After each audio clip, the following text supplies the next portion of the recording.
both AP Wire and AP Television. So, no? Okay. Okay. I just wanted to ask you, first of all, what made you stop making movies for 10 years? I didn't really ever stop making movies. I think movie making is a start and stop process just by virtue of the fact that when you finish one, you have to go back to the cycle and go back and choose subject matter and write it. So there is a natural stop and start.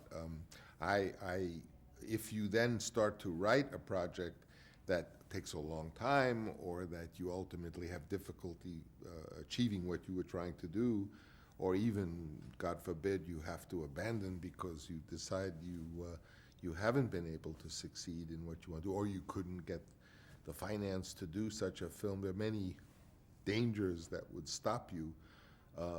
Things could be prolonged. In the professional film world, when it's the commercial film world, important directors usually have other writers, maybe 3 or 4 of them, writing 3 or 4 projects. And since it's not a sure thing that one is going to get made, and then of them, when one does emerge, then they choose that one and make that one, and the other ones get made by other people. So there is a natural insurance policy, so to speak. But in my case, I was working on some writing that was giving me a hard time, and then since my story was set in Manhattan, there was a tragedy in New York, as we know, and everything changed, and so I was there trying to make a film about utopia set in Manhattan of when it was problematic. So then I had to rethink what I would do, and until I found a story that I felt I could do and finance myself, it appeared as though I had stopped making films.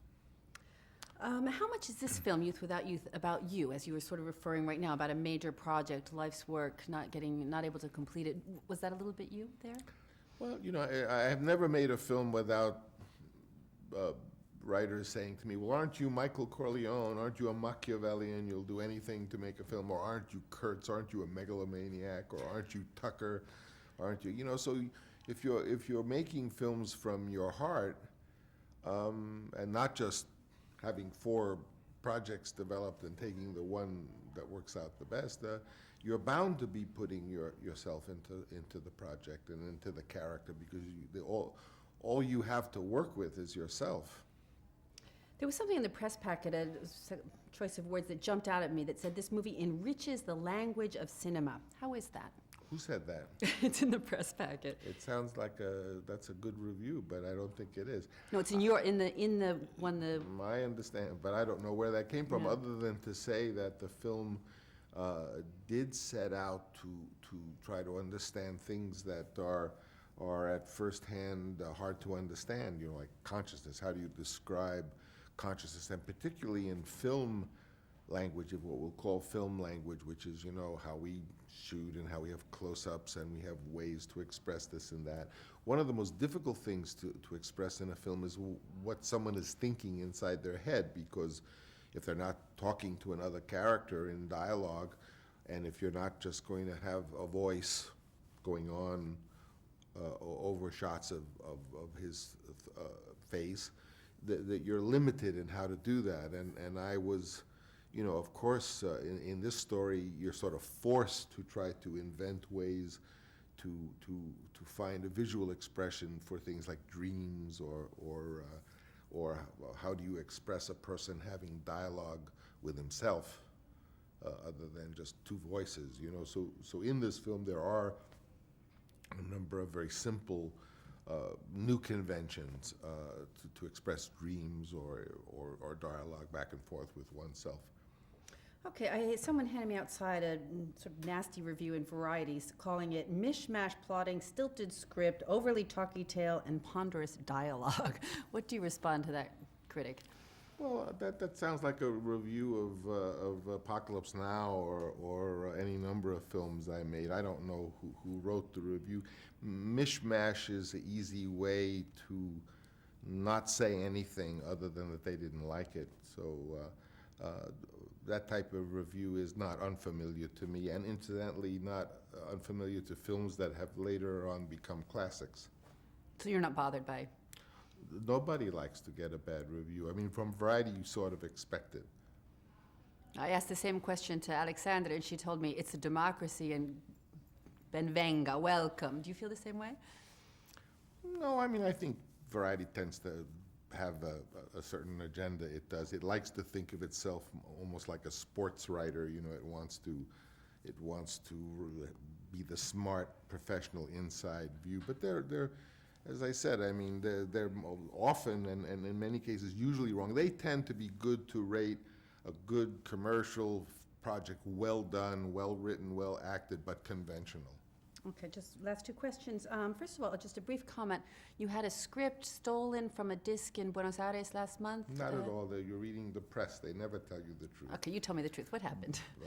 We were broken into, 10 computers were stolen, all the backups were stolen, and of course it had everything in it, so it also had copies of the script, but it wasn't the script stolen, and there were obviously other copies that existed in other places. Okay.